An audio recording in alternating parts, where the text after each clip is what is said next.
Welcome back, true believers and all you merry Marvelites, to another very interesting episode of Marvel's Avengers 101. So if you've been keeping tabs recently for the Avengers project, you would be aware that there was an actual super secret and super special event for the game, actually just showcasing some of the concept art that we have seen at the previous gaming conventions, as well as allowing players to actually get their hands on the game to try it out for themselves. And even though an article on IGN UK's website did make it out to believe that we were actually going to receive some new gameplay during this event, the people who did actually manage to attend it themselves did in fact confirm it was sadly just more a day. So considering that no new gameplay or trailers were shown off during this gaming event in London, my best guess is that we could possibly receive something new about the game during the Game Awards on December 12th. Because even though we are going to receive a deep dive showcase as to how the game's co-op works sometime in early 2020, I could see Square Enix releasing some type of excitement trailer during the Game Awards just to invest more people in the game overall. But on the bright side, even though the same A-Day footage has been shown off at numerous gaming events time and time again, we did actually receive some recently released articles talking to the developers about several aspects relating to the game. This mainly revolves around the developers responding to even more fan backlash, as well as how they get along with Marvel games, the addition of next-gen consoles, the possibility of the Marvel gaming universe, and much more. Now, there are a total of 3 articles to get through from 3 separate websites, but I am only going to highlight the most important parts from each article within this video. So if you do want to take time yourselves to read the entirety of each of these articles in their full glory, I will leave links to them all within the description below. But to start off with an article which actually discusses some points which I do find a bit reassuring, is actually talking about how Crystal Dynamics is working extremely closely with Marvel themselves on the Avengers project. Now obviously for a game called Marvel's Avengers, you would expect the developers to have a pretty tight relationship with Marvel as a whole in order to do the characters justice when making the game. And to read from the article itself, it states, in the latest issue of PlayStation Magazine UK, Crystal Dynamics talked about Marvel's Avengers. According to the feature, the studio is in full collaboration with Marvel in order to get the most out of the universe. Their help was particularly valuable with the establishment of Miss Marvel in the game. And to take a direct quote from the studio head of Crystal Dynamics himself, of Scott Amos, he states, "They are full-fledged collaborators. There's no other way to put it. These guys are at our studio every week.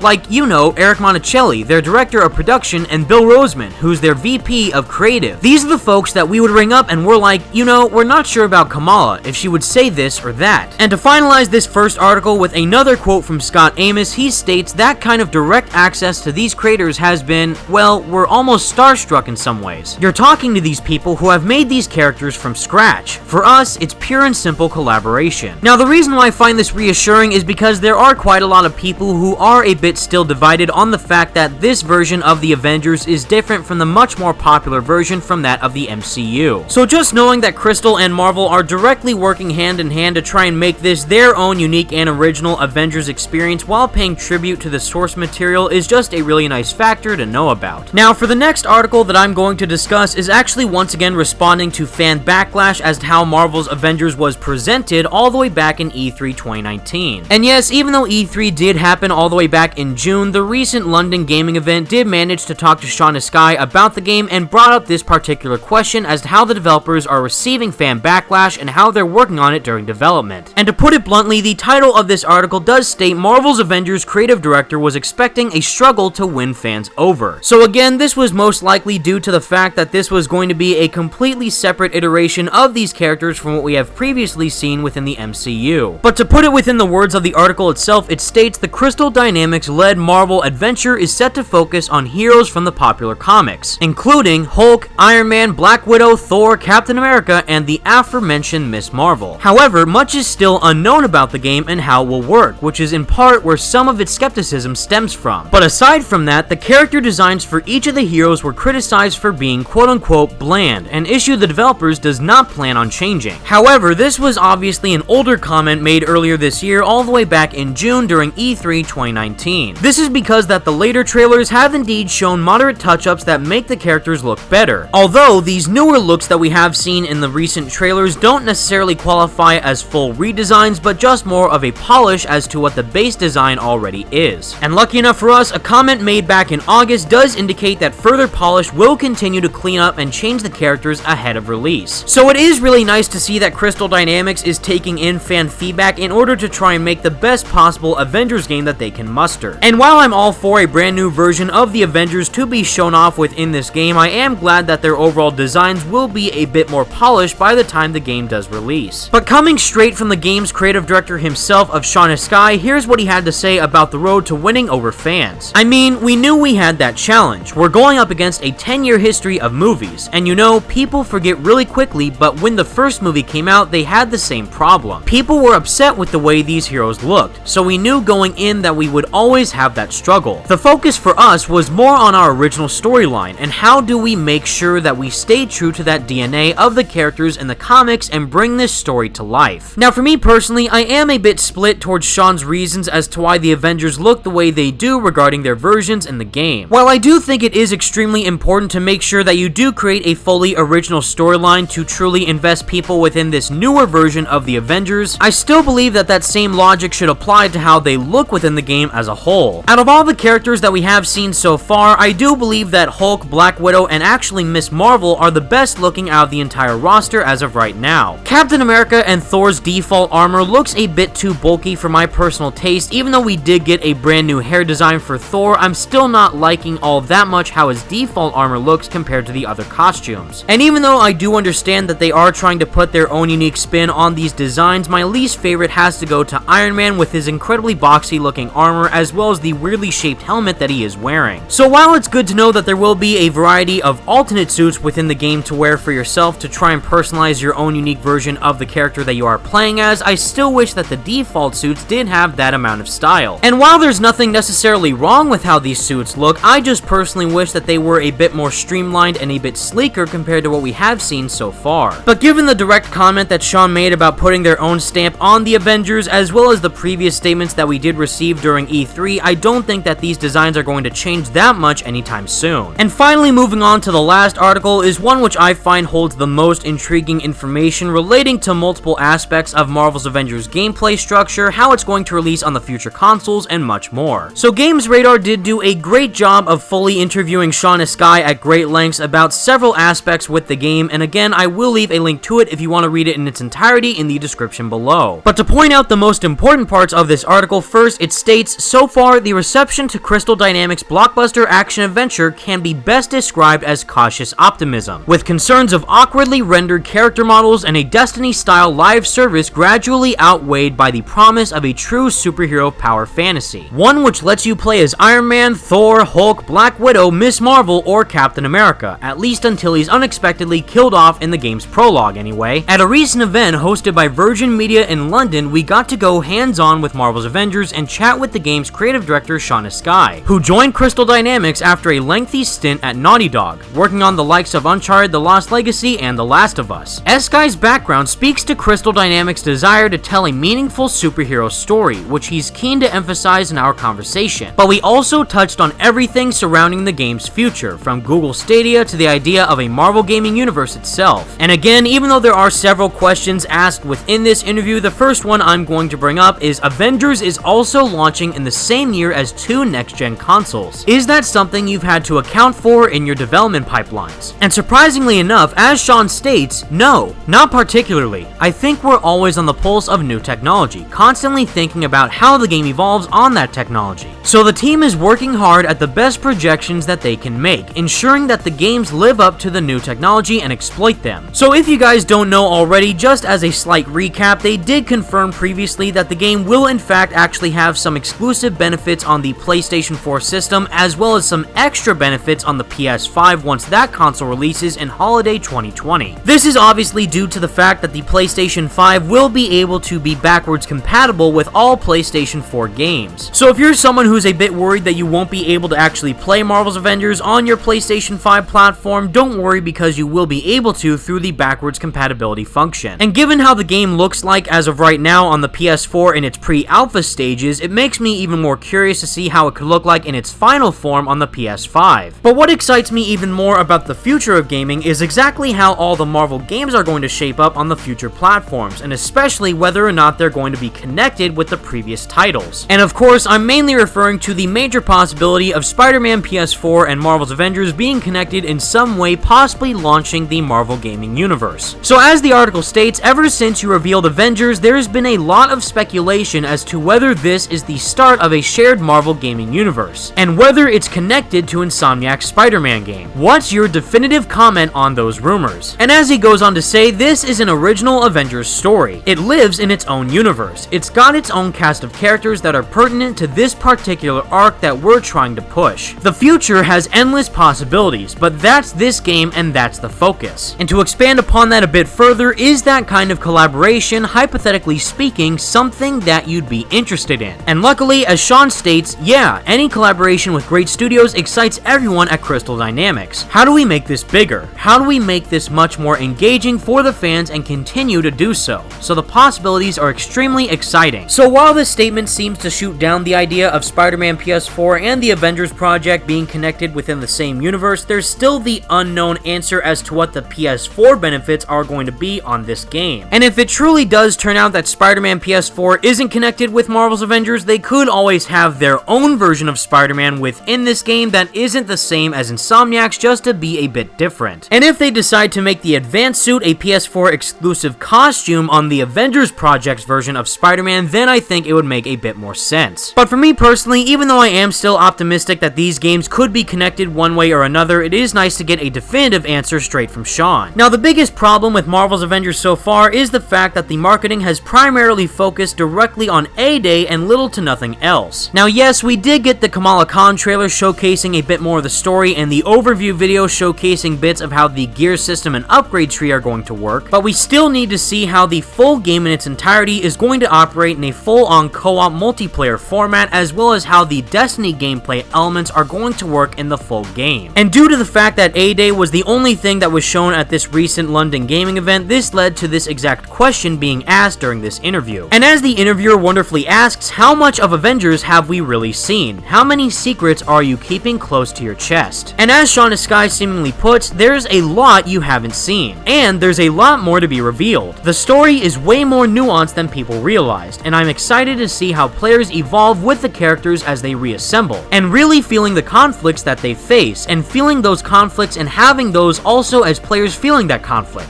Right? That's the most exciting part of this journey. So again, even though we didn't receive anything truly new about the game during this London gaming event, I could see them possibly showing something during the Game Awards to get a lot more attention. But whatever it turns out to be, I just really hope that the marketing for this game does pick up steam relatively soon. But with all that said, everyone, that's the video I have for you today, and please let me know all your thoughts in the comments section down below. What did you think about all these articles discussing several aspects about Marvel's Avengers, and which one did you find the most interesting? I'm really hoping that what Sean said is true about not seeing a whole lot on Marvel's Avengers so far, and whatever comes next, I really do hope it can truly reinvigorate the overall hype that the game can convey. But until the next potential showcase of this game, thank you all so much for watching, stay merry Marvelites, and peace out.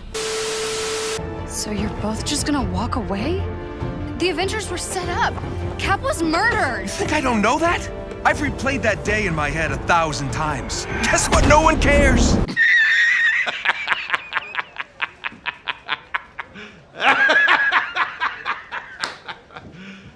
You serious?